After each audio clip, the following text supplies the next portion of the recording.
नमस्कार। आप देख रहे हैं स्टार न्यूज़ 24 के। आज हम बात करेंगे वक्फ अमेंडमेंट बिल 2025 की, जिसे हाल ही में संसद में पारित किया गया है।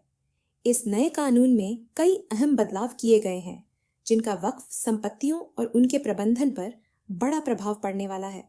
तो आइए जानते हैं कि यह बिल क्या कहता है और इससे जुड़ी हर जरूरी जानकारी। सबसे पहले समझते हैं कि वक्फ क्या होता है। वक्फ का मतलब होता है किसी भी संपत्ति को इस्लामिक, धार्मिक, परोपकारी या सामाजिक उद्देश्यों के लिए स्थायी रूप से समर्पित कर देना। ये संपत्तियां वक्फ बोर्ड द्वारा प्रबंधित की जाती हैं और इनमें मस्जिदें, कब्रिस्तान, मदरसे और अन्य धार्मिक स्थल शामिल होते हैं। अब जानते हैं कि वक्फ अमेंडमेंट बिल 2025 में क्या बदलाव किए गए हैं। एक वक्फ संपत्तियों की घोषणा पर नए नियम।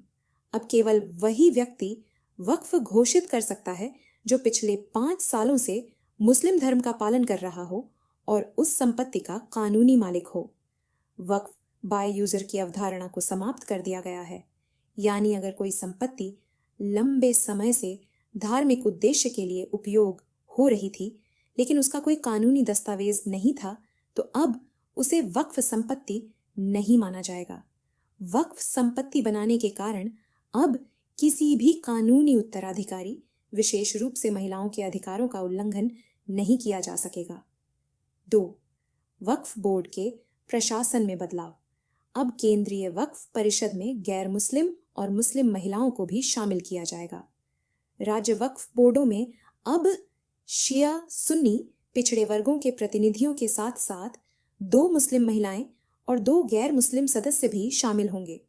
3. वक्फ संपत्तियों का सर्वेक्षण और प्रशासन। अब जिला कलेक्टर वक्फ संपत्तियों का सर्वेक्षण करेंगे।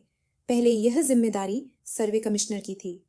अगर कोई सरकारी संपत्ति गलती से वक्फ संपत्ति घोषित हो गई है, तो कलेक्टर उसकी दोबारा जांच करेंगे और जरूरी सुधार करेंगे। 4. वक्फ विवादों का समाधान। वक्फ ट्रिब्यूनल से अब मुस्लिम कानून विशेषज्ञ को हटा दिया गया है और संयुक्त सचिव स्तर के अधिकारी को जोड़ा गया है। ट्रिब्यूनल के फैसले के खिलाफ अब 90 दिनों के अंदर हाई कोर्ट में अपील की जा सकेगी।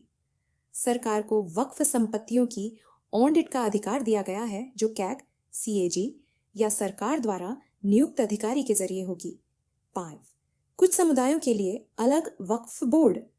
अब बोहरा और आगा खानी समुदायों के लिए अलग वक्फ बोर्ड बनाए जा सकते हैं, जिससे उनके धार्मिक स्थलों और संपत्तियों का बेहतर प्रबंधन हो सके।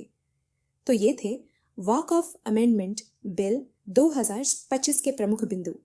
इस कानून के पक्ष और विपक्ष में भी कई मत हैं।